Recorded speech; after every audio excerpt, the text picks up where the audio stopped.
I have a very quick question. I'll come back to you later. Go ahead. Okay. On Syria, today marks the 5th anniversary since the President of the United States, Barack Obama, said that Assad must step aside. I wonder if you have any comment on that. Was it an ill-advised policy at the time? Is it an ill-advised policy today? Did you find yourself sort of restricted or pigeonholed into this goal, so to speak? The short answer to all those questions is no. And the implication that because the president said it 5 years ago, and 5 years here we are still dealing with Bashar al-Assad, that it was wrong to espouse that view, that it was incorrect to try to move Syria to a better place, a place that doesn't have Bashar al-Assad at the head of the government, is somehow wrong-headed. That's just not. That's not the case. And I'm glad you brought that up, because I also want to point out something else the president said that day. Okay? Because I got it in front of me, and I kind of figured I might get asked this. He said, "For the sake of the Syrian people, the time has come for President Assad to step aside." Those were his exact words. And then he went on and said this: "The United States cannot and will not impose this transition upon Syria. It is up to the Syrian people to choose their own leaders, and we have heard their strong desire that there not be a foreign intervention in their movement. What the United States will support is an effort to bring about a Syria that is democratic, just, and inclusive for all Syrians. We will support this outcome by pressuring President Assad to get out of the way of this transition and standing up for the universal rights of the Syrian people along with others in the international community."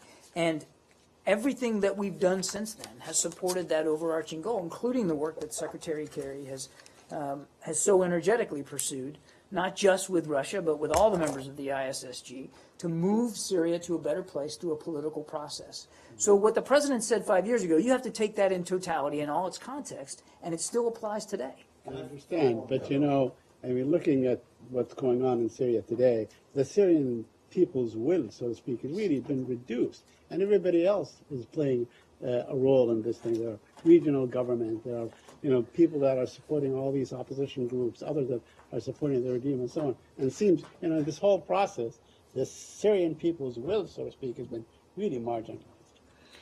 Well, I'm not going to dispute the fact that that the Syrian people do not have an adequate voice in their future right now. How many of you seen the video today, the photos of that little boy? Now, he's about 5 years old. Right. So by my figuring, that little boy has never known a day of his life where there hasn't been war, death, destruction, and poverty in his own country.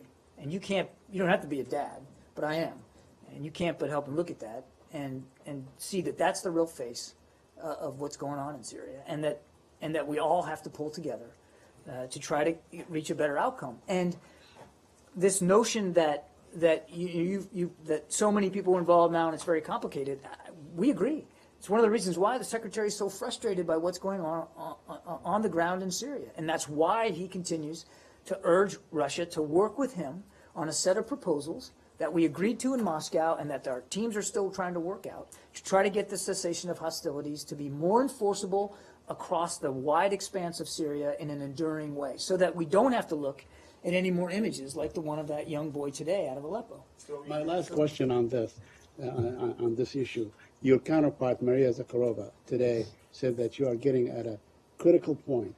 Your Russian counterpart, they hold a weekly press conference. She said that you're getting very close to arriving at something regarding Aleppo and regarding a ceasefire. Could you share with us anything in that? I would agree with her to the extent that we continue to have meaningful conversations about trying to reach agreement on the technicalities of these proposals. I'm not going to be predictive here in terms of outcome or when that outcome might be arrived at, but those discussions are ongoing, and